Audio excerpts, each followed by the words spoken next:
It's Saturday, which means it's time for another episode of Any Given Saturday.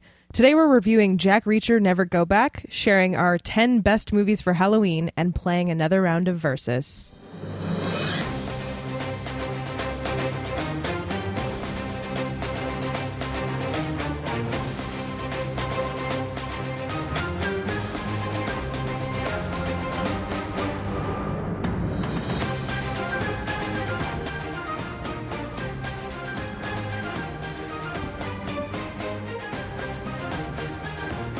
Probably let that go a little longer than I should have. I was enjoying it. What, the pirate theme? Yeah. I just seen they have Pirates of the Caribbean, like part 9 coming out. Part 9, seriously. Yeah, Dead Men Tell No Tales. I will absolutely go see it. Don't spend my money on it. I love those movies. I just hope it's not as bad as On Stranger Tides. Is that the last one? Yeah, it was pretty terrible. Yeah, that one wasn't too good. They're like, look, mermaids, oh no. Yeah. They went south with it. They did go south with that epic. Well, like some of the movies we'll talk about today. Yeah. Where they have multiple sequels that is just clearly a money grab. Seriously. Anyway, welcome to Any Given Saturday. And it's Saturday, not sat, not any, or it's given, not give. Yeah. Right? Like, I can't. And not Sunday. If you're following my Twitter, I fuck this up every single time. But Any Given Saturday, this is the show that provides both the fan and critic point of view. Each week, we provide ridiculous banter on movies, TV, games, books, web, and anything pop culture. I am the fan in the equation, Dan Powers, and I am joined by the critic, Bailey Hemphill. Close enough. Is the P silent? I just say Hemp Hill. Hemp Hill. Okay. All right. Hemp Hill. Every week I should put like a dash in between there so you know to break it up.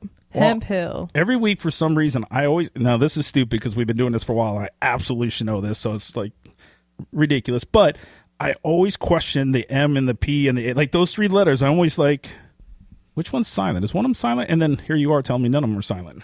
The whole name is silent. I'm just Bailey. Well, and then silence, followed by silence. For some reason. The artist formerly known as Bailey. Ooh. That'd be a good name, right? Ooh. It would be a good name. All right, well, anyway, we are here this week to talk about a few different things. First of all, you're going to tell us about Jack Reacher, which I have no desire to see.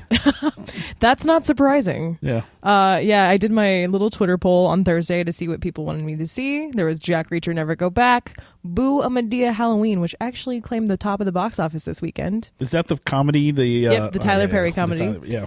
Keeping Up with the Joneses, which from every review I've ever seen of it, they said all the jokes are in the trailer, as I suspected. And then the Ouija Origin of Evil movie, which they're trying to make that board game into a franchise, and I'm not okay with that. They're going to make it into a franchise? No, there's already I think there's 1 or 2 movies already. Oh my God. Yeah, it's pretty terrible, but it's a board game. That's ridiculous. And it's not even a good board game. No. I was watching some of the trailers, and at the bottom it was like Hasbro. I was like, get out of here, Hasbro. Well, they're totally trying to get in the movie industry, right? They're banking. There's a whole slew of movies coming out from Hasbro and about different toys that we haven't even heard about.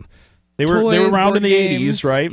Mask. I think I told you about Mask. Mm-hmm. Yeah, there's a couple of other ones that I don't recall, but this is all going to go really bad for them. Yeah.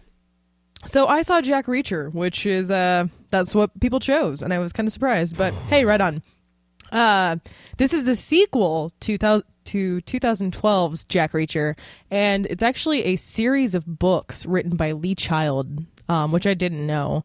It's the Jack Reacher series, and so this is actually based on the 18th book, I believe. Holy crap! That's yeah, a lot right. Of books. I was like, there are that many books. In the Jack Reacher series, I know there's way more books than that. There might be 19 or 20 total in the world. We're not sure.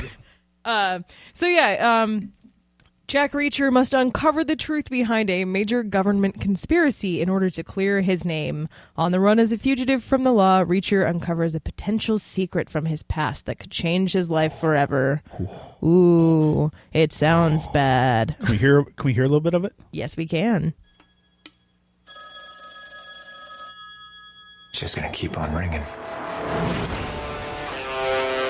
Thanks for tipping us off to that sheriff. When are you coming to D.C.? I move around a lot. You're a legend. Folks wonder why you left. Purple Heart, Silver Star. There's this big dent in the desk. People say you made it with someone's head. Jack Reacher for Major Turner. Major Turner's been arrested. On what charge? Espionage. He's been set up. Cool guitar riff. No. Anytime there is a movie with a trailer where the song is that stomp clap, you should immediately think this is a terrible movie. Because they're trying to make it sound more badass than it is. Yeah. Well, we talked about this last week. I don't remember if it's on the show or after the show, but I find it really hard now to look at Tom Cruise as a badass. Yeah, he's not. He's small, especially now that... He's small. Well, right, in 86, when he did Top Gun, you're like, wow, that's cool. And then he eventually did Mission Impossible, and I'm like, okay, I can buy into this a little bit. But now the screens are covered with The Rock, and these guys are just freaking massive. And then you get little Tom Cruise, and he's just whooping people. I don't buy it.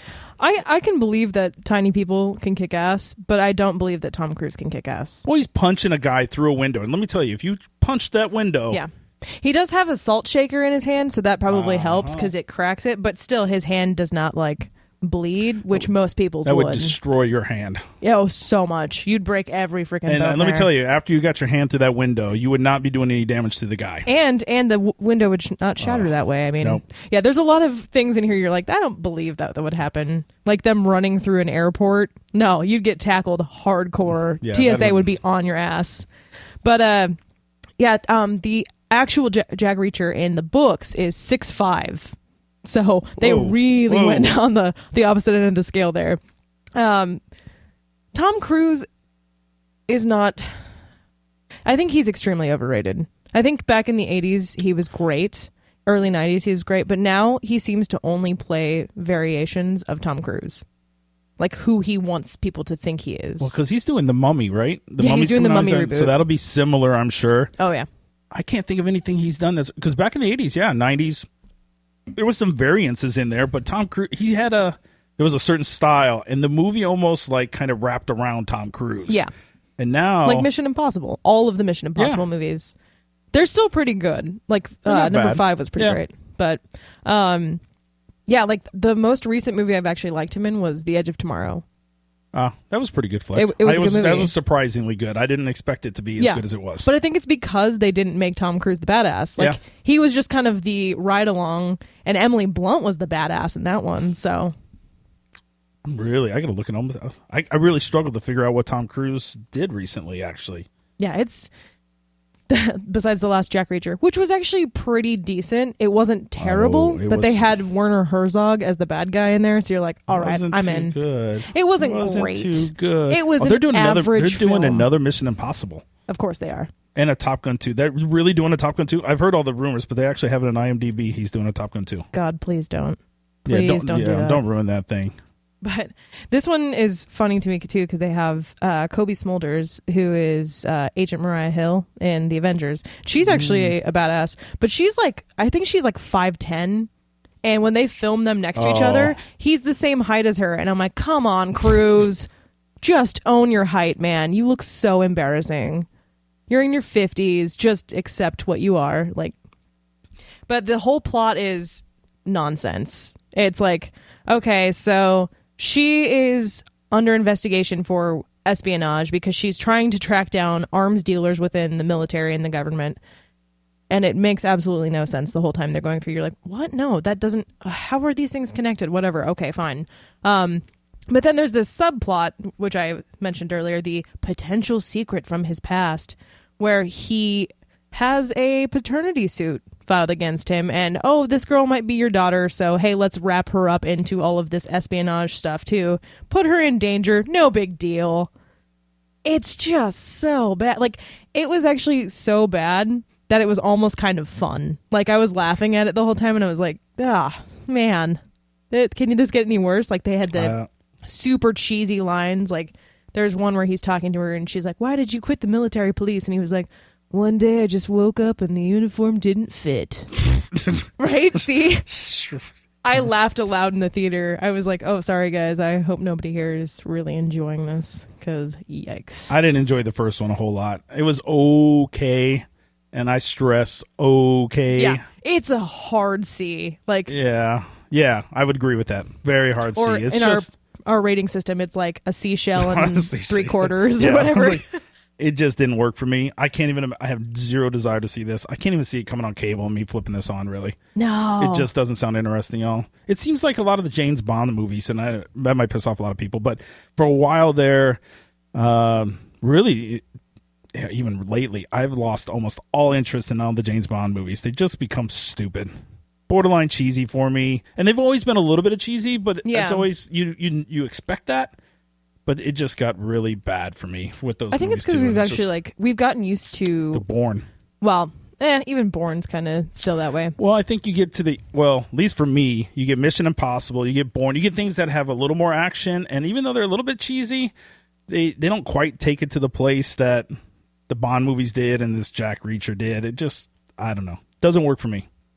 No, we've gotten so much more accustomed to having action movies now that have real plots that you're like, this actually has a great story. Actually, that's a really good point. Yeah, because you're like, the action obviously is going to be great regardless. Like, and this movie does have great action. Like, all the scenes Is it good action, or is it just like a lot of fast-moving camera? No, it's actually pretty good. All right. Like, Colby Smulders straight up kills some dude with a garden hose, and it's amazing. Huh. So, like, all the fight scenes are great. All the chases are great. The car, whatever you want to do. But yeah, if you don't have the story to back all this up, then it's not that fun because we expect so much more now. So that is unfortunate. We are used to that. Yeah, you're right. Last Bourne movie I thought wasn't very good either. The fight scenes and the action scenes, a lot of fast moving cameras instead of really good fight, and the story was weak. And you're right when you say storylines. Even look at the Avengers and those ridiculous comic book movies, right? What everybody says is totally ridiculous. There's a lot of good storylines in there. Yeah, they write good stories. That's why people love them. So.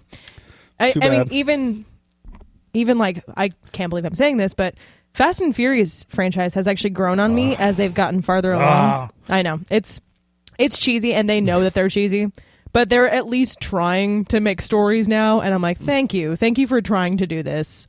I will accept your plane crashing through whatever and cars driving through 3 buildings. No, when they parachute the muscle cars out of the back of the plane, that's awful.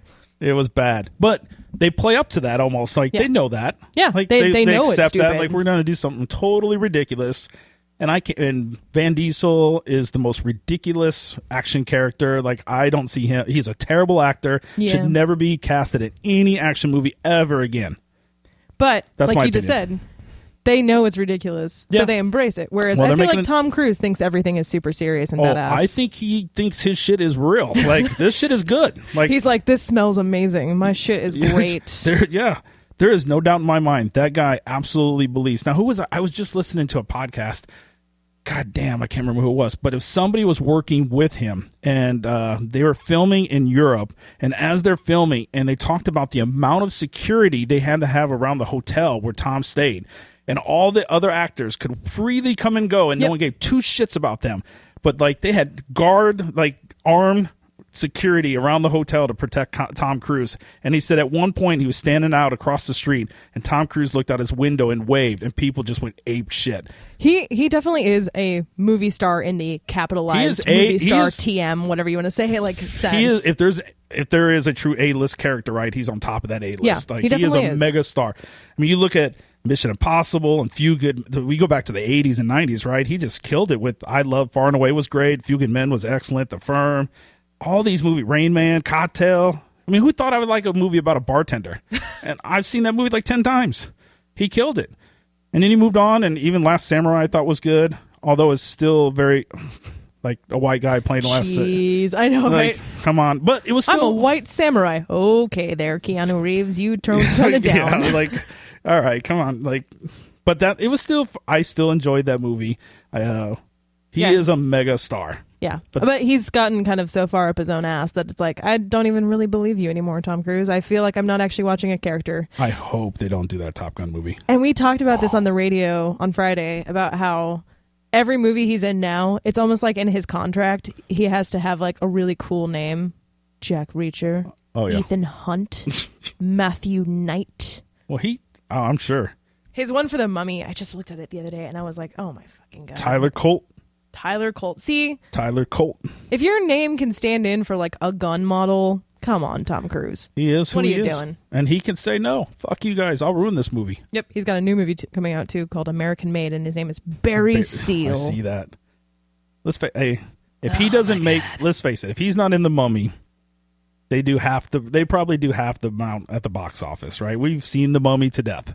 Although I enjoyed some of the early ones. 1 and 2 is great. Yeah. 3, yeah. The moment you lose one of your main characters and have to replace it with a different actress, that's not good. No. Hard pass. That doesn't work. Usually that doesn't work. All right, well. Yeah, not a recommend. Not a recommend for this one. Just hard skip this one. Unless you're my grandpa. My grandpa loves really terrible movies with Tom Cruise. So, Grandpa, you'll love this movie. All right, let's move on. We probably gave that movie way too much time. Yeah, we did. Yikes. Oh, and Tom Cruise. Our special transition for the week. Ooh. It is Halloween season, so we had to move on. And today we were going to talk about our 10 best movies for Halloween. And I actually think we struggled with this. So when I say, I hate that you say 10 best movies, because I think I actually told you before this, when I first came up with the list on top of my head, I only had like 5. And then as I started looking at your list, I started looking at other lists, that 5 went to 30. And then it was like, well, how the hell do I narrow this down? Yeah. And there's so many good movies we're not even going to talk about. Horror is such a diverse genre, too. Because, I mean, I didn't even think this a couple years ago. I was just like, horror's lame. But now that I've been like really, really kind of immersing myself more into the genre, I've realized there's kind of almost subgenres where you've got you've got your kind of like ghost, poltergeist, spooky ones, you've got your torture porn, you've got your slashers, you've got your demons and kind of religious ones, and then you just have some ones that are just straight fucked up. And I like those ones. I don't like these slasher ones at all. Where the slasher porn doesn't do it for me. So I don't have any interest in that shit at all. Like, just gore doesn't equal horror to me. I think they're just like Jack Reacher. The reason it sucks is a lack of good story. I still think these need to have decent storylines. Agreed. They do. And that was why it was really interesting trying to pick the 10 best, because there are so many out there that actually have really great stories on top of being scary. And we didn't pick any of those. No, we did. We picked some good ones. But it was hard. I agree with you on that. Like, we had some great ones on our own list that didn't make the cut, but we were like, all right, we got to put together a guide for people who've either never seen some of the classics or who kind of want really different choices. Yeah, and there's a variety here. And when you say classics, I think the oldest one on our list is 1973, but we actually both had movies on our original list that went back even way further. Oh yeah, you had an like Edgar Allan Poe, Pit and the Pendulum. Because as a little kid, if I watched that now, it probably would not do the same justice. But Vincent Price was the master back in the 60s and 70s, actually 50s, 60s, and 70s.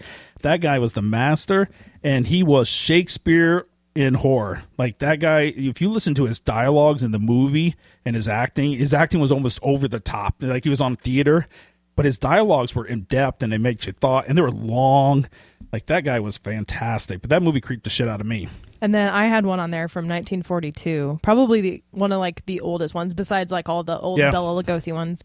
But I watched it. And I didn't know this one. Yeah, I watched it in film class. That's the only reason I remember this film, because it scared the living shit out of me. And it's not even that scary. The problem is it's called Cat People. Yeah, there you go. So go look for it, because I don't know if you can find it in most places. You might have to look on iTunes.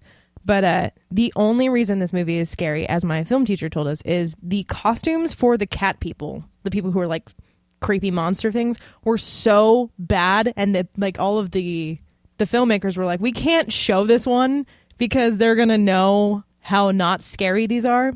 So they don't ever show you what the cat people look like, which is terrifying, because the whole point of horror is that when you finally see what's stalking you, what's coming after, you're kind of relieved because you're like, good, now I know what it looks like. But when you don't know what it looks like, it's so, like, your imagination is so much worse than what they can show you. Well, and there's something about old black and white movies that definitely just immediately creates a creepy feel. And I see the trailer out of YouTube. I'm surprised the whole movie ain't. I bet the whole movie, oh shit, they're nipping. It might be. I didn't expect that in 1942, but she was clearly like, hey, thumbs up on this movie already. Oh, man. So, yeah, find that one. But It might be hard. It's old. Well, how about we go through the ones we did pick? Yes. So we're going to go through our 10 best movies for Halloween in your Halloween movie guide. All right. No specific. We're going from. We're going to go in order of release here. So that way, because we can pick like. I couldn't begin to pick what. Yeah, my like favorite how do you was. rank these? We don't even know. So. Yeah, I couldn't. Because I think a lot of these also. Right now, I'd rank these different than I did 20 years ago, 10 years ago. And some of these we put on the list based on where we were at a certain age and how they made us feel. So, all right, let's do this. How about I just play the trailer for the first one? Yes, How about we start that way? Yes. I cast you out! Unclean spirit! Shove it up your ass! In the name of our Lord Jesus Christ!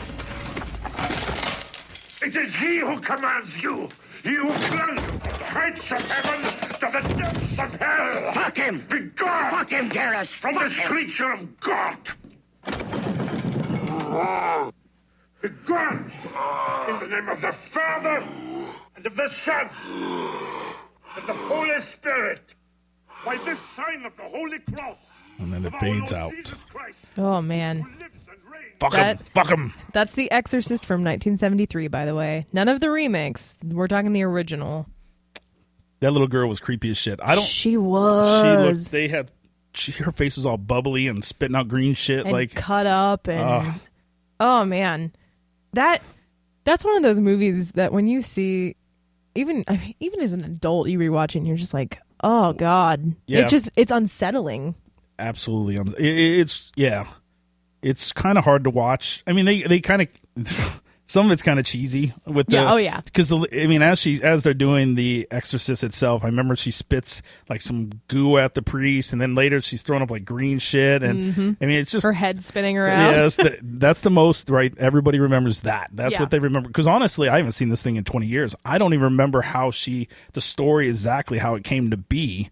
But I do remember the whole scene when they finally do The Exorcist. She plays with a Ouija board. Oh, of course. Damn you, Hasbro. Of course, that's how it worked. Yeah, but oh man, so then they get the old priest and the young priest, and they come in and try to exorcise the demon, and it's not that simple. And we actually originally we had a different movie on the list, but it's like, how can we have a list without this movie? So you got to have this movie on the list. This is a classic. And I mean, now they even have the Exorcist TV show on Fox, right? Yeah. Which I've heard good things about. I haven't seen it yet. So I'm curious how that one ties into this film, but this film is definitely a must-watch for Halloween. All right, moving on. Let's find the next one. This is the movie that is just as real, just as close,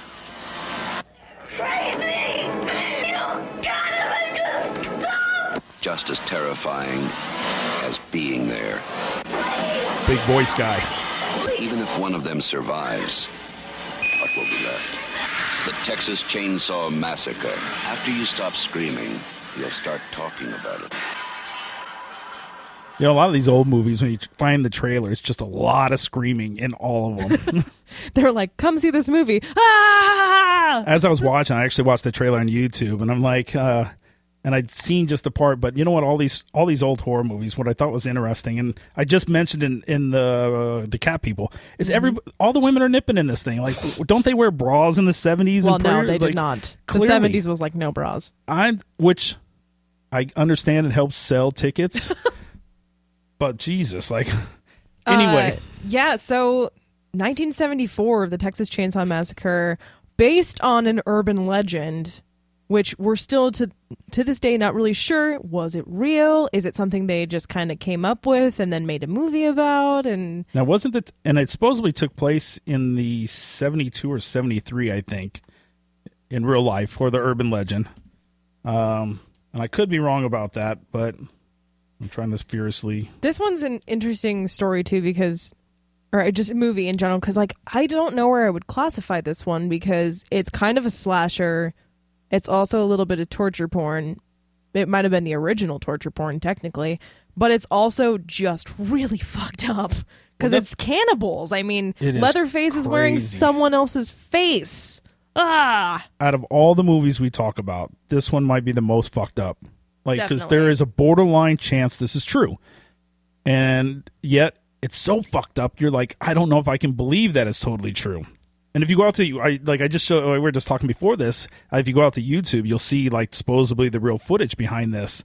And it is just creepy as shit what this guy, what Leatherface, supposedly did to his victims. Well, and I still remember the scene from this movie where he, like, serves her dinner, like, dressed as a woman, and... like, he brings the grandpa in and is like, oh, do these gross things to your granddaughter. And and it's the whole family. It's so messed up. Leatherface is clearly fucked up. He's like the guinea pig that is slaughtering everybody and taking care of business, but the whole family is fucking creepy. And I thought the 2003 version, there are a couple different versions of it. I'm not really sure. I thought that Jessica Biel, and I know she's not the world's greatest actor. Yeah, that was 2003. But I thought that version of the movie too was very entertaining, very well done from an entertainment standpoint, I guess. But it's still. Holy shit. This movie makes me think of, did you ever see that video that was going around like YouTube and America's Funniest Home Videos and all that stuff? The two little boys who stayed up and watched Texas Chainsaw Massacre when their parents told them not to. So then the parents play the prank. Yep. I do recall that. Oh my God, it's so good. But it makes me also think about my childhood when I was like, hey, let's watch this movie. I'm definitely not going to be scared for 5 months straight. And why I'm not into the whole slasher porn stuff and just gruesome stuff. This one is just, it's weird. It kind of stands on its own. A little bit of that, so a lot of creepiness. Yeah. And just a lot of just really freaky, scary moments. And the whole thing's fucked up, from start to finish. Yeah. There's no good outcome. Like, the end of this is fucked up. You don't leave this movie being like, that was good. No. Like, you're just like, I feel dirty. I need to go maybe cry, take a shower, sleep with the lights on. Well, if you were around in the 70s, you walked out of that movie thinking, like, this fucker still could be out there. That's true. I didn't even think about that. There was no resolution. Like, they caught him. Like, supposedly he killed the sheriff and all the police officers that were investigating him. So. Ooh, spooky. He could be living today. Think about that. Nope. All right. Fuck that movie. Moving on.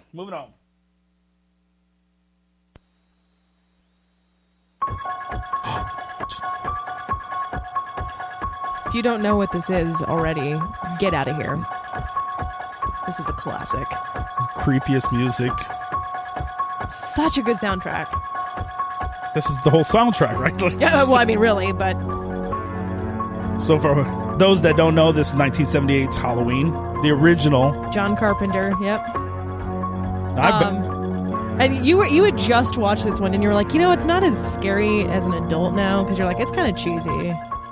I thought it was completely cheesy. Watching it a couple of weeks ago, That's where I go back and say it doesn't. Some of these movies don't translate over time, and it doesn't. It didn't make my list. It made your list. It didn't make my list because I just watched this. It did make my list. If I didn't just watch this, I'm sure it would have been on there because I remember watching this as a kid, thinking, "God damn, he is creepy as shit." Yeah. Oops. He scared the absolute hell out of me. Like, if I had to pick the scariest slasher in any film, it was Michael Myers. Because it was just the way that he stalked. Like, he didn't run at you. He didn't talk. He just came up and... Ooh. Ugh. Well, he spent the first hour of the movie literally just lurking around like a peeping Tom. He's just looking in windows. And I really don't understand what he was trying to get at. And then when he showed up, he opened the kitchen door, and he's like... The boyfriend that was 5'5" and 140 pounds is now 6'4", 280, right? And he's dressed up like a ghost, and the lady's like, and the girlfriend is like, "Oh, what are you doing? Like, are you trying to spook me?" Like, that motherfucker is clearly not your boyfriend. Yeah, seriously. Come on, girlfriend. What are you doing? But he was the mask and the jumpsuit. He was creepy as hell. I think it's because we never saw the face beneath the mask. Like, that terrified me because I'm like, who are you? I don't think I didn't see the later ones. Like, after H2O, like I'm out. Oh God, H2O. I'm out. Like, they did that with a lot of these movies, right? Where they just took it to a point where you're like, you went from an interesting, creepy movie that people flocked to, or were like, talked about, to these things that just like, hey, next thing you know, Michael Myers is flying a spaceship in space, and we're taking on the other. Oh Freddy my Krueger God, Halloween in space would be a great movie. Shit, they did Jason in space, right? Jason X. Oh no. Yeah. Oh yeah. Jason went to space. If you haven't seen though the only remake remake / sequel, whatever you want to say, prequel, yada yada, of Halloween that I did appreciate was Rob Zombie's 2007 version because, I don't know that one. Yeah, check that one out. Rob Zombie did one? Because that will re-spark the fear. Because the stuff you felt in 1978, you will re-feel that again if you watch this one because he really captures the creep factor. Ooh. Yeah. And I mean, God, the dude killed his freaking sister when he was 6, so he's a nutcase. Like, well, didn't he later get taken over and some druids did a big spell on him and he became like unearthly ghost-like? Oh, probably. Like, it got really crazy cheesy. It went from being a human to just something fucking completely ridiculous. But if you haven't seen the original, see that. And if you have seen the original and it's not holding up for you very much more, go see the 2007 Rob Zombie version. I'm going to have to watch the 2007 one. Yeah, your wife probably will not like that one. No. But I think you will. She gets pretty creepy quickly. All right. Moving on. What are we next? Oh, a good one. Yes. Good one.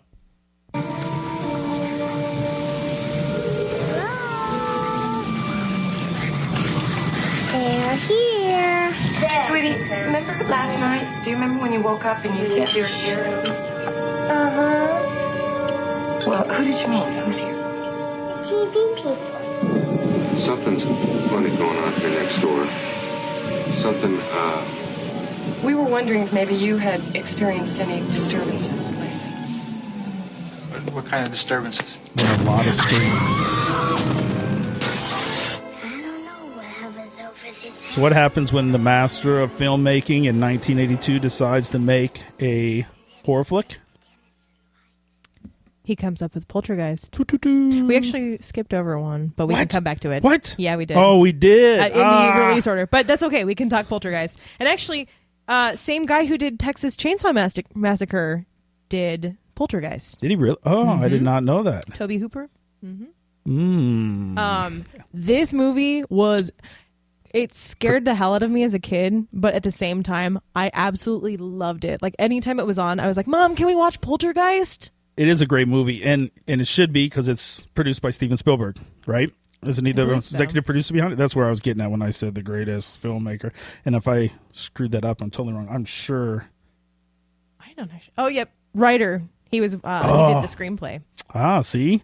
I knew he was involved in it. So it just reeks of Stranger Things almost in there. Like, you can definitely. A lot of relate. I mean, when you put Steven Spielberg on any movie, it's entertaining. But when you throw him over to a genre like this, it's interesting what he did with it. And this movie, as a kid, out of all the ones we talk about, was probably the one right there with you where I had to watch again and again and again. Even though it was scary. And it scared the shit out of me. That little freaking dummy clown doll. Oh, God, I know. Under the... Don't look under the bed. Don't. And then the tree. Oh, and the tree comes through the window. And the bodies coming up. Which, by the way, were real. I just found that out not too long ago. So poor Jo Beth Williams, who played the mother. The bodies were real? The like skeletons that were in the pool. Yeah. They got from like actual... What the fuck were they doing? Right? Right? That's so fucked up. Yeah, that is kind of fucked up. I would not get in that pool. What? I did not know that. That's fucking crazy. Yeah. So that... But like I love too how even though Poltergeist was supposed to be scary about, the house being haunted, there was still an element of beauty to it too, because like when the really little lady, what's her name? The old... The one with the tiny little... She reminds me of Dr. Ruth. Remember Dr. Ruth? No. You don't know Dr. Ruth? No. How do you not know Dr. Ruth? What was her name? I can't remember. Anyway. God damn. But when she's talking about the other side and she's like, most of these people over here don't know that they've passed along, and you see those like beautiful spirits coming down the stairs. Oh, yeah. And it's so pretty, but then at the same time, she's like, oh yeah, but there's also a really bad one over there who's probably trying to kill your daughter. It's okay. So, just to go back to Dr. Ruth for a second, I'm blown away. You don't know that. She has a website, drruth.com. My porn filter in the house is actually blocking her site. So she's notorious. She's this little old lady. Reminds me of that lady that talks about sex all the time. Okay. She's a sex... I was like, why is it blocked by the porn filter? She is a sex therapist, but she's very straightforward and vulgar. Interesting. She was big. She was on all the talk shows like in the mid-'80s. Oh, man. But anyway. Man. And the other thing about Poltergeist that was creepy too was the fact that people died. Like, after filming this movie, did you ever hear about the poltergeist theory? I hear about the legend. I don't know how true those are or not, but you always hear about the urban legends around this. Heather O'Rourke, who played Carol Ann, died. Did she really? Yeah. The little girl died? I'm pretty sure. What the I'm looking. Carol Ann. No, not Carol Ann. She died 1988. Oh, yep, there she is. Sure enough. 1988. She was 12 years old. But there's like all this weird stuff. Like if you go Google like poltergeist behind the scenes like legends or whatever, it's messed up, and you're like, okay, this is really creepy. It makes the movie almost creepier because of that. And it was well done. I really enjoyed this movie. And when she's sitting in front of the TV, there's a scene. I think it's like, was it the ghost hands or whatever comes out of the TV screen, and then the closet opens when she's sleeping and just sucks her in eventually, and then. Made me terrified of my closet ever since I was a kid. Don't go into the light. And then the one film guy who's like peeling his face off in the bathroom. Oh, blah. Ugh. Great movie though. It was. This is out of. There's a lot of good ones on here, but this one to me is like I could watch today. Yeah, and I bet I would enjoy it. And you would go to bed like totally fine. You would. And I love Coach. Yes, like Coach. Craig T. Nelson. Man, how can you not like Coach? All right, we're going to go work our way backwards because I apparently skipped one. You did. You skipped one of the classics. Well, this is the one on the list that I haven't seen. That's crazy. And people are going to say that's fucking crazy, but... Come and play with us.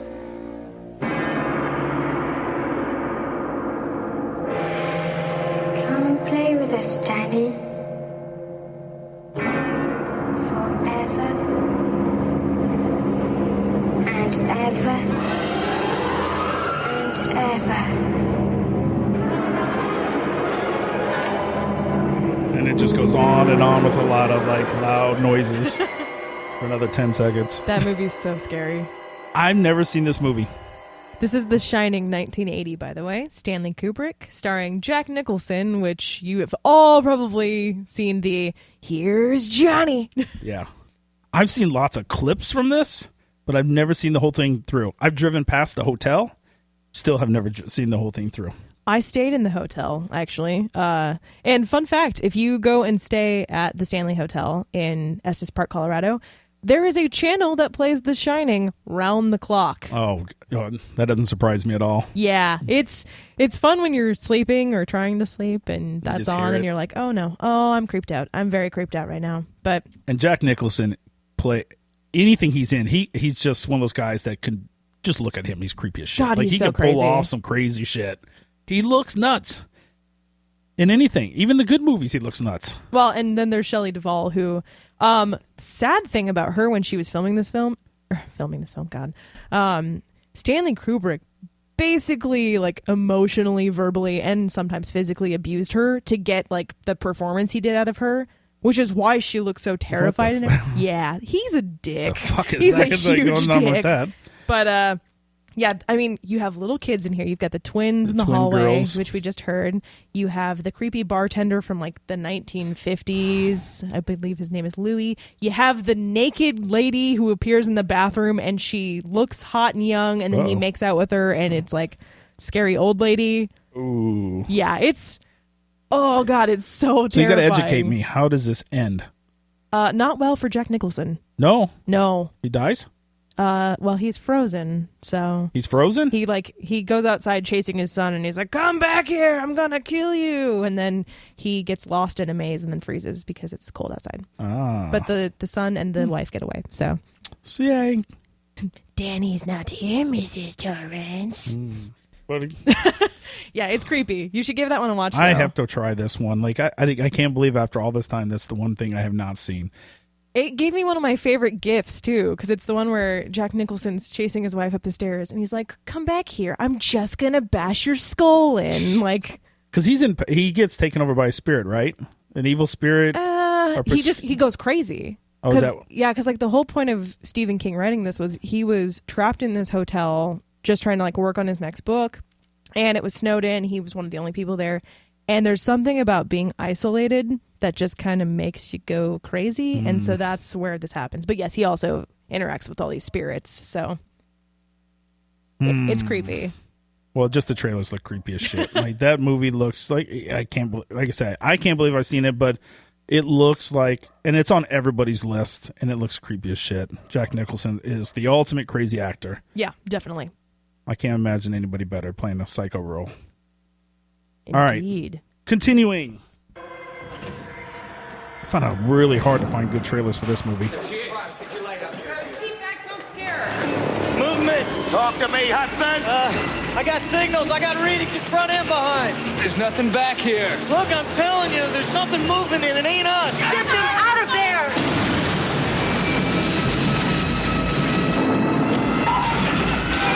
It's just chaos. Yeah. I'm surprised you couldn't find the clip where the little girl says, they come at night mostly. Mostly. I didn't look for that. I didn't even think about that. That one's a good clip.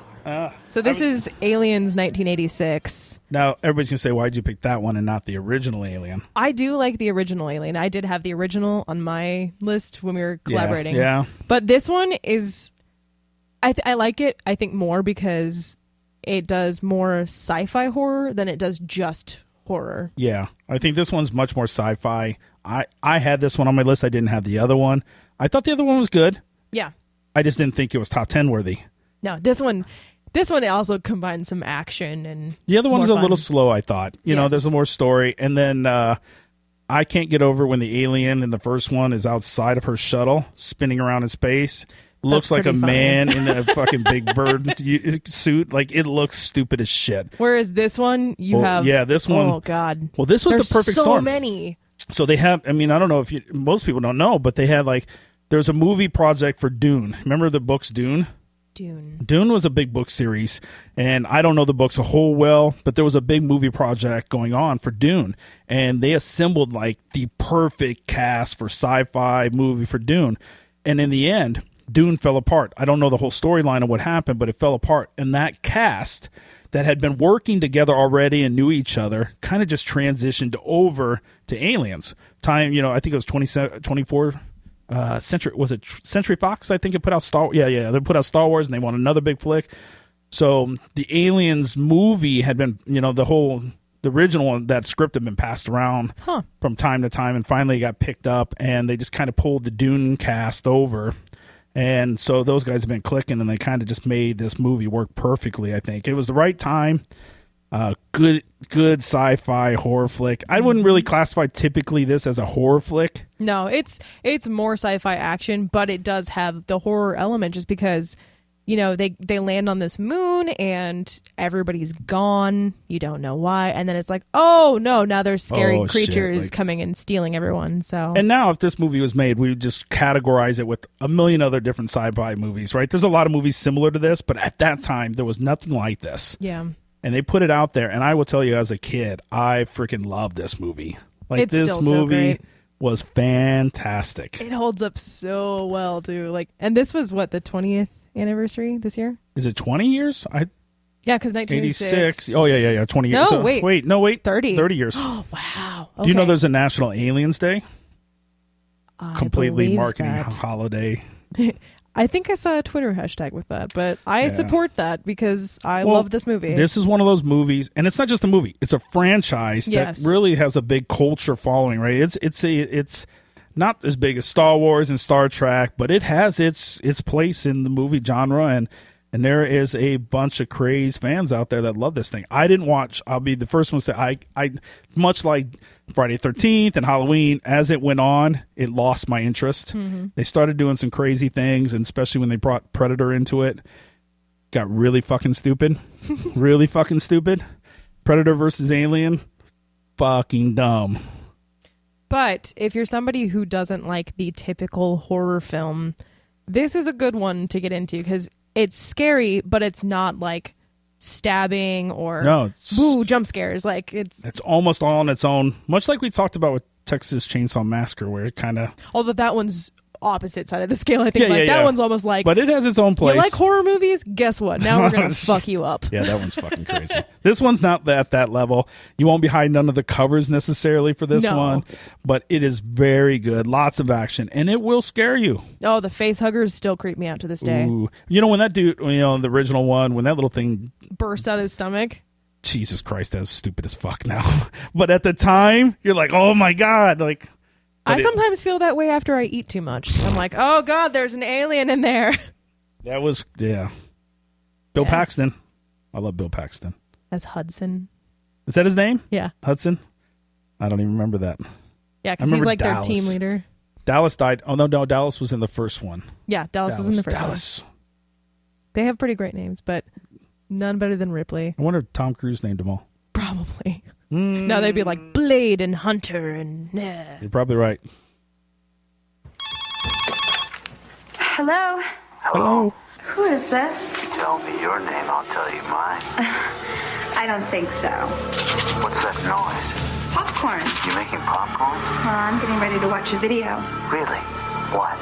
Oh, just some scary movie. You like scary movies? Uh-huh. You never told me your name. Why do you want to know my name? I want to know who I'm looking at. What?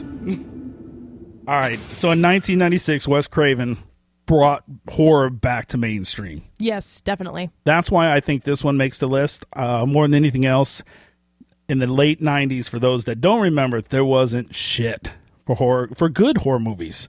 Poor story writing. We were at the end of the Freddy Krueger, Jason. We got some characters. I mentioned Dr. Giggles. Yeah. No one remembers Dr. Giggles. I think it was probably like the last good horror movie, and that was 1990. Yeah, that's what he said, right around 90. Yeah. And he just ran into this whole slew of ridiculous Chucky. Oh God. Chucky. That's right. Chucky was terrible. Candyman. Like, we can just go down the list of shitty horror movies. They didn't know what to do with that genre in the 90s. In the 70s were probably one of the best genres. Right? 70s for horror. There was great, creepy ass movies. 80s they transitioned into all those. They based their movies around these characters like Freddy Krueger. It was a lot of slasher flicks. And then in the 90s they just got lost. They tried to carry over some of the 80s and that shit. You know, when Jason went to space. I still can't believe that. Well, I didn't know Jason and Freddy Krueger got into a fight in a movie until literally 2 weeks ago. That happened. I did not know that. And we let it happen. Jesus Christ. So then, out of nowhere comes Scream.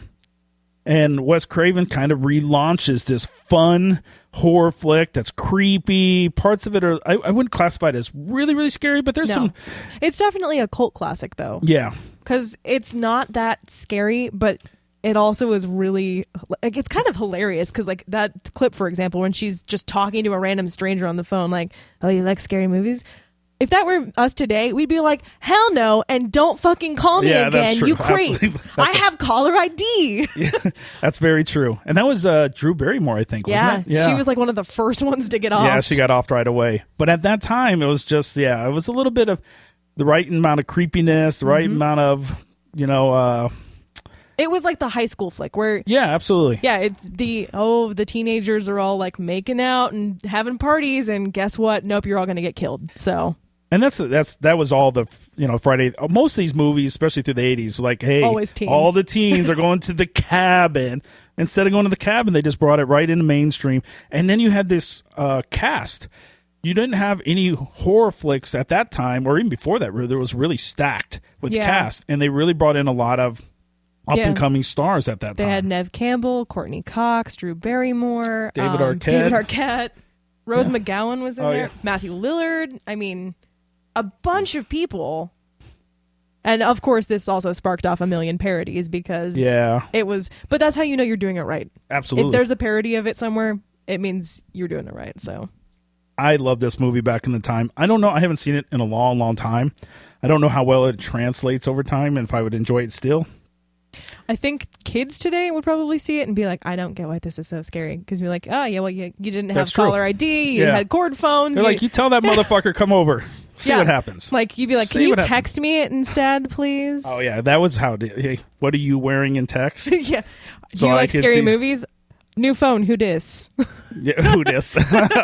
LOL. Yeah, you're probably right. But this did kick off and let's face it, they took this movie way too far when they made number 4 and what. Yeah, there's way too many of them. And then they did the Who. I Know What You Did With Last Summer, which you gave me crap about for liking. Which was like it was the lesser version of Scream. Although I love the cast. Yeah. More. Yeah.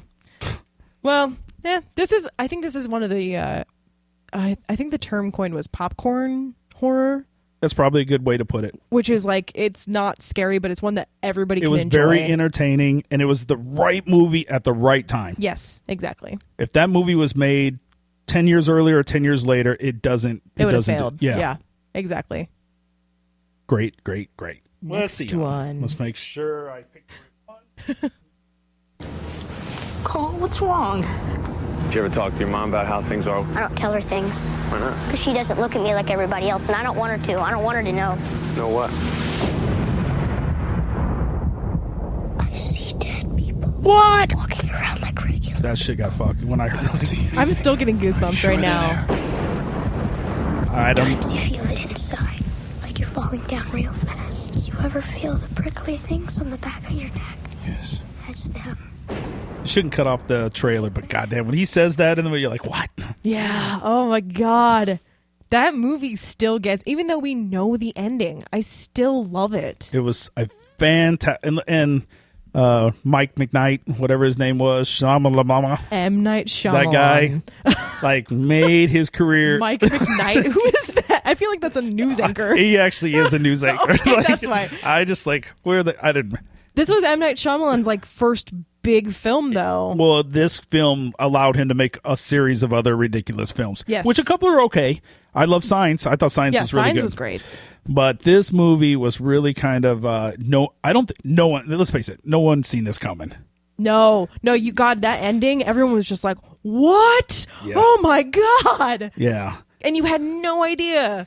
So well done. A little boy that communicates with spirits is hanging around with Bruce Willis, which hanging out with Bruce Willis, who's a psychologist, and this movie is just, to this day, still gives me the goosebumps, like I was saying with the trailer, because it's just the way that he films everything. It's so quiet, yeah, and just sneaks up on you, and it's not really even like, again, not slasher, not torture. It's spooky. it's not. Yeah, it's not really creepy or anything. It's just really a spooky. And then at the end, you totally sucker punched. Like, what? Yeah. I cannot believe what just happened. The two that freaked me out the most in this movie were when he's in the school and he's talking to Bruce Willis, and behind them you see the people hanging in the hallway. Yeah. That was messed up. But the one that really got me was the little girl in the bedroom, the one who was like trying to give him the videotape, Yeah. and she had like the puke all over her That's face, and yeah. she just I think she like unzipped his tent in his room. God, I screamed so loud during the fight. I was like, no! That's one I haven't seen in a while either. That's worth going back. There's actually Yes. a couple of this one and the next one the next couple are worth going to see again if you haven't seen them recently. I think Sixth Sense was absolutely probably one of the best movies to come out of the 90s. Easily top 5. I mean, there's some great movies, but goddamn, that movie was just so different and came out of left field, and no one's seen it caming. No one's seen it caming. It went Cayman Islands? No. No, it was iconic, and it still is to this day. Yet again, parodies everywhere. Yeah. Speaking of fucked up shit, next one. You may not recognize this trailer. There were voices, a boy and 2 women, and they were talking together. Mummy, look!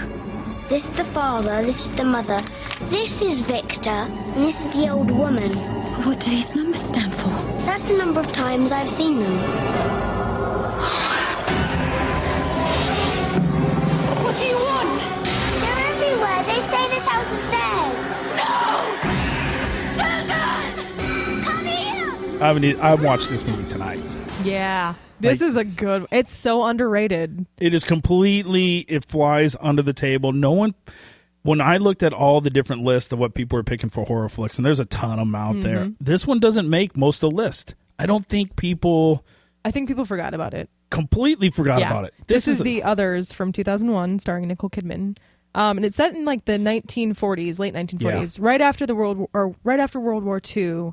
And they're in this old house in the middle of the English countryside. It's the mother and the 2 kids. Father went off to war, never came back. And these 3 servants appear one day and are like, let us help you out with this house since it's so big and blah, blah, blah. And then the little kids start seeing ghosts around the house, and doors keep being left open, and it just builds and builds and builds. And yet again, you have another Sixth Sense kind of reveal where you're like, I had no idea that was coming. Are you going to spoil it? I'm not going to spoil it because I think enough people haven't seen this I think one you're right. that I don't want to spoil it in case they haven't. This is a movie, if you haven't seen, you have to see. And you're right. If you would say the ending, you would just ruin it for everybody. Yeah, because it's the best part about it. You have no idea, and then you're just like, whoa. Yeah. Mind blown. But it's creepy. And there's that little scene with the little girl playing with her puppets, and she turns around, and her mother's like, what'd you do with my daughter? And she's like, are you mad? I am your daughter. But it's an old lady's face. Oh, my God. Oh, God. I went and saw this one with my mom, and I think it was in middle school. Yeah. And she was like, are you going to be okay seeing this? And I was like, yeah, it's cool. And the entire time I'm sitting there with like my hands over my eyes because I was just creeped out. You're in middle school? Jesus Christ. I know. I'm super young. I think I was doing a class reunion by that time. All right. That's not totally true. I'm not that old. Yeah, but it's a great one. And especially because fantastic movie. I believe the kids have like a photosensitivity disease, so they can't That's have right. They any windows open. I forgot about that. So it's dark. There's the a reason whole time. why that. So yeah, when you say, "Hey, why are the windows not open?" They have answers for everything. So you never see the ending coming. No, not at all. Yeah, Oh go my watch it. God. Go watch it right now. I am going to watch this one tonight. If time works out, this is on the list for me because this one is so good, so good. Like we said, underrated. Completely. So now our final one. If I can find it. We have to get out of here. That's not going to help. This thing has latched itself to your family. Father, we never seen nothing like this. I'm coming with you. No way. I can't lose you. There's a lady in a dirty nightgown that I see in my dreams. She's standing in front of my mom's bed. So 2013, The Conjuring is our last movie on the list. Mm-hmm.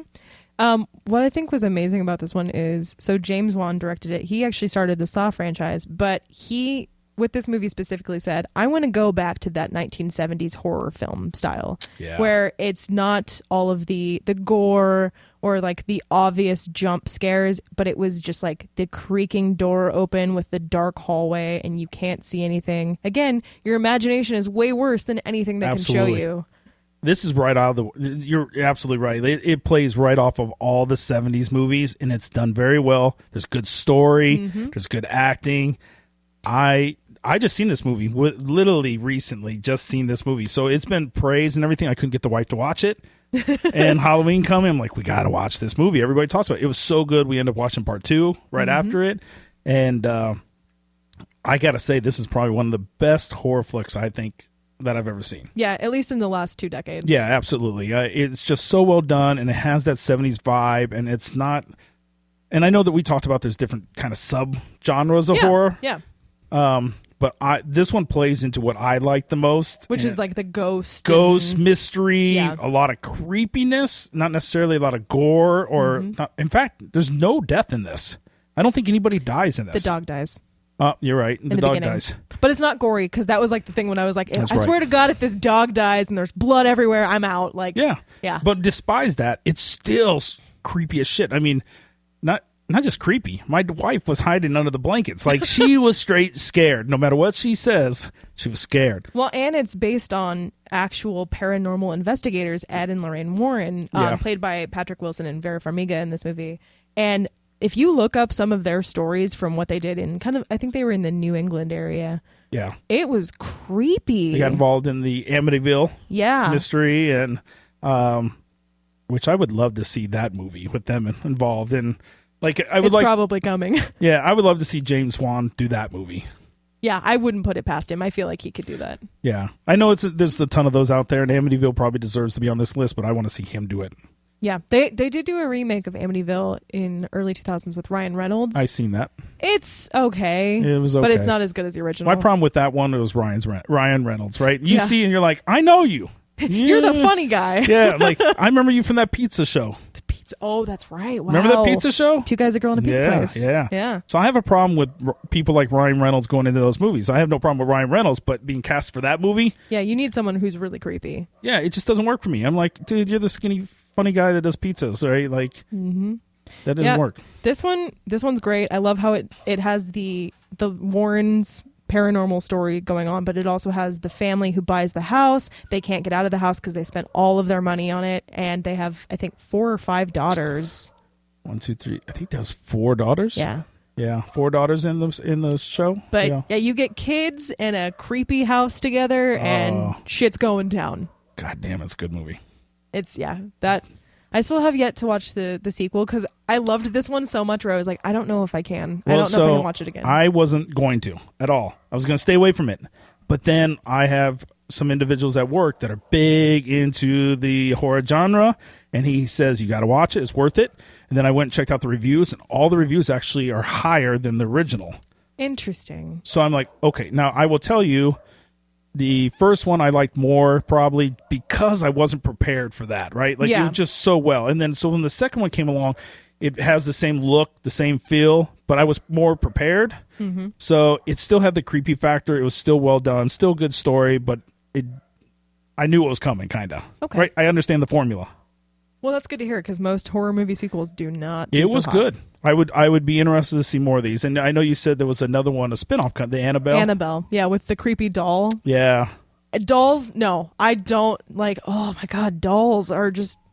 My grandma used to give me dolls all the time when I was little, and like, of course, I loved them. But as soon as I started watching horror movies, I was like, I'm gonna put these in my closet at night. I don't want to see their faces. We had hand-me-down dolls that was given to my sister.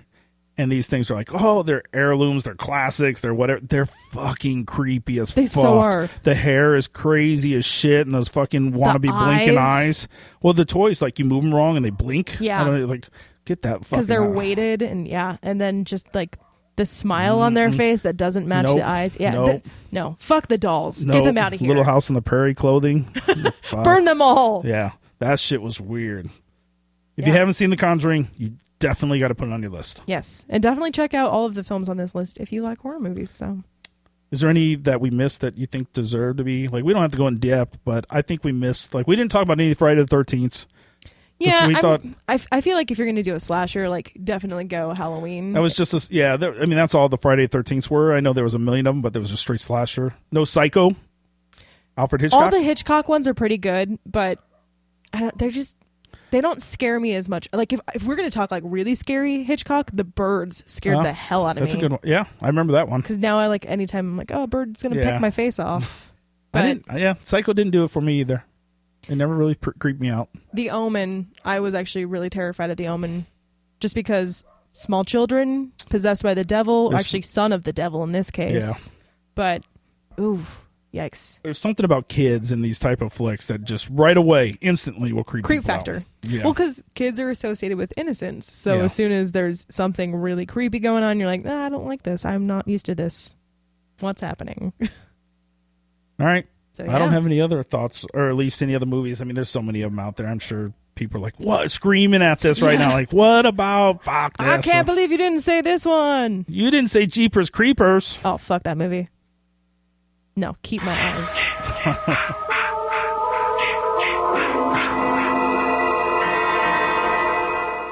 Seems like we've been recording forever. we had a lot to talk about. Yeah. No, absolutely. But this one, we're going to do a versus? We're going to do versus. So since we were talking about Halloween movies today, we figured it'd be good to take 2 iconic Halloween characters and face them off. Which side did I get? You took Freddy Krueger. Oh, I got Freddy. Yeah. I couldn't remember what I got. So we were talking about Michael Myers versus Freddy Krueger. Mm-hmm. So Halloween versus A Nightmare on Elm Street. Now, I know, I went around and I was asking people about this. This is how I learned that Jason and Freddy squared off. Yes. I didn't know that, but everybody's like, oh, that already happened. And then they sent me the clip. I'm like, no, fuckers. Like, not Jason. We're not talking Jason. Jason's here. a whole different ballgame. But Michael Myers versus Freddy Krueger. Mm-hmm. So if they were to go up in a fight, who would win? So the question is Michael Myers human? I think he's superhuman. Because if Michael Myers is human, I think he loses. Yeah. Oh, definitely. Right? But there's no way he could go for 40 years killing people. Well, that's where this whole druid thing. Like somebody told me, if you watch like one of the later movies, he becomes some super ghost human fucked up thing. Oh yeah, the curse of Thorn. So the question is, if it's pre that, I think Freddy Krueger dominates him because he's got to sleep. Or does he? We don't know. Oh, that's true. What does he do? Unless you play that sweet ass Dawkins song. Remember Dream Warriors? Like, remember that Freddy Krueger or Nightmare on Elm Street 3? I didn't know. I didn't watch number 3. God damn it! I should have had that clip. If you don't know what Dream Warriors are, like that was the shit.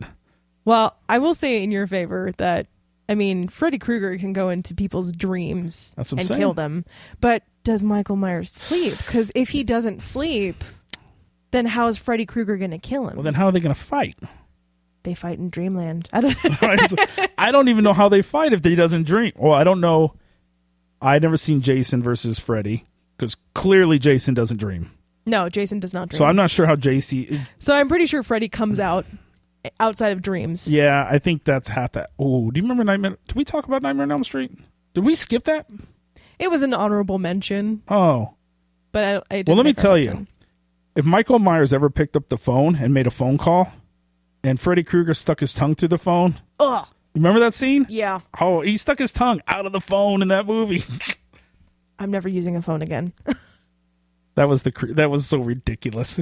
And Freddy's got like the crazy. He's got the claws, the claw hands, and Michael Myers has insane human strength. Insane. Like could pick Freddy up and he picks guys up with one hand. When he took that in the movie, he takes that butcher knife. He literally sticks that guy so hard he's hanging there in the wall from the. So he could probably do that to Freddy then. Like Freddy would be like Jesus up on the wall. And I think Jason cut Freddy's head off, and as he's walking away with them, Freddy's laughing. Ooh, so Freddy doesn't die. But Michael Myers doesn't die either. They've shot him. They've pushed him downstairs. I don't know if either of us are educated enough to make this decision. Because you get in the later movies and there's more to it, and I don't know any of those. Based off the movies I know, I would assume that Michael Myers would go to sleep and Freddy would dominate him. But that's just off the little that I know. Yeah. I really don't know here because we fucked up on this one. I don't know if we fucked up or if we just chose a really good match. We chose one that I don't know. I just don't know. Because if we're talking in their prime, so we're talking number 1 Halloween and number 1 is Nightmare on Elm Street. That Michael Myers prime? Definitely. Because he became a druid later, and I'm assuming he's even more powerful. If you go movie 1 versus movie 1, I think Freddy Krueger wins. But they killed him in the original Halloween, and then he came back. That's How true. does he keep coming back? And I don't remember how they get rid of him in the original Nightmare on Elm Street. But Stop sleeping. I remember the beginning of that movie, right? They burn him alive, and he becomes Freddy. Yeah, and his face is all fucked up. But so is Michael Myers' face because we've never even seen it. And then I remember everybody in school wearing that stupid-ass sweater for years. Oh, my God. With the hat. The Where's Waldo. But he had that glove, right? I imagine if Freddy's walking down an alleyway, he wouldn't even hear Michael coming. Well, no one heard him coming, right? He just appeared. This guy was 6'4" and 280, literally 280 pounds. He was a monster, and he would just appear. Yeah. Here I am. So he could sneak up on Freddy and grab him and break him over his knees. I could see, Michael Myers. But then Freddy would still be there and laughing and slashing. Yeah, right? I think he'd break him in half, and he would somehow just kind of suck himself back together. Right? Like a slinky. I don't know. Yeah, I bet that's been done in one of the movies. Probably. Freddy versus Slinky. They would fuck Freddy up left and right, chop that dude down, fuck him up, break him in half, and he would come back. Yeah, and that's the same way with Michael Myers. Okay, let's assume that Michael does dream then. You think Freddy's got him? Well, or do you think Michael Myers even in dream that, is you know what? That's where it gets interesting. Because I think Freddy has the advantage because he's going to control some of the dream. But Michael Myers is such a fucking nut job badass. That his dream is probably terrible. If Freddy Krueger threw his little claws into Michael Myers, I don't know if they do much. Yeah. He might just bust those little claws off in his chest, pick Freddy off, and snap him. I just don't know. Like, right? Like, I don't This is know good. if Freddy Krueger, because he's always picking on the chumps and the girls. Mm-hmm. Whereas Michael's like, I'm going to kill everyone and anyone. Yeah, you show up and he's like, "What's up, bitch?" Tiny child, old man, doesn't matter. I'm going after you. Yeah. I wouldn't, and God knows if Michael Myers controlled any of his dreams, they're probably pretty fucked up. Oh, yeah. So, like, Freddy might enter the dream and be like, "Whoa, fuck, dude." Like, Freddy's like, whoa, I did not sign up for this. What the fuck is Dr. Giggles doing here? Dr. Giggles. Oh, shit. Is Michael Myers eating lunch with the clown from It? It's like, is he just hanging out with Pennywise? fuck. He's got Pennywise. He's got the Exorcist girl. They're all just like having tea, and they're like, "Welcome, Freddy. Join our club." I don't. Yeah, I don't know. I don't know the outcome of this one. I got no good answer. What do you guys think? You guys should tell us. We should through put up a Twitter. poll. We should. Yes. We should put up a poll and see what people think. Hell yes, let's do it. Because I like this matchup. It's not clearly one-sided. It's No. like you legitimately can make an argument on both sides. Because if Freddy comes out to Michael's turf, I don't know if Michael or Freddy gets the advantage. I don't know if Michael has the advantage. If you go into Dreamland, I don't know if Freddy gets the advantage. Yeah, this is going to be a poll. This has to be a poll hardcore. Yeah, I think it's a good poll and see what people think. Because I have no fucking clue. Nope, same. Well, Great versus. I think that's the first time we really, I feel, legitimately ended in a tie. Yeah, I know we agreed. called ties before, but I think they're bullshit. They're nice guys. Bullshit.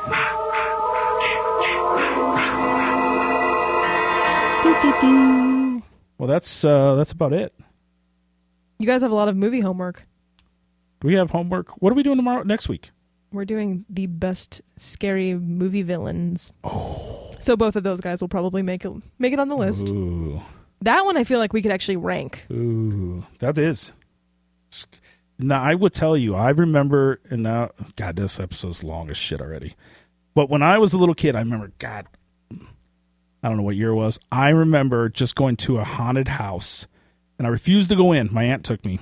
My brother and my cousin went in. I refused because Darth Vader was at the door. He scared the fuck out of me. Like, holy shit, Darth Vader. And he's not even a scary movie. No, but he scared me back then, man. I was like, that dude is for real. Like, no way. He's got that voice. That's an interesting show. I like that. Yeah. Oh, it's gonna be good. All right. Well, until then, I guess for this week, thanks for tuning in. If you haven't already, you can head over to iTunes and subscribe. And by all means, please leave us a review. We much appreciate it. You could also leave us a review at any of the other places you can pick this podcast up, which is SoundCloud, Google Play, YouTube, Stitcher, on and on and on. So anyway, and between episodes, you can find us over at Twitter. First of all, we're at Any Given Sat. Yes, Any Given Sat. Given. I might have messed that up. And I'm at Fan Named Dan. And I'm at Bales of Hemp. And, of course, you can find us over on Facebook at Facebook/Any Given Sat. Any Given Saturday podcast. Oh, shit. Facebook.com/Any Given Saturday podcast/ Yeah, remember that. Enter, search, scroll. Yeah. Whoa. That got loud.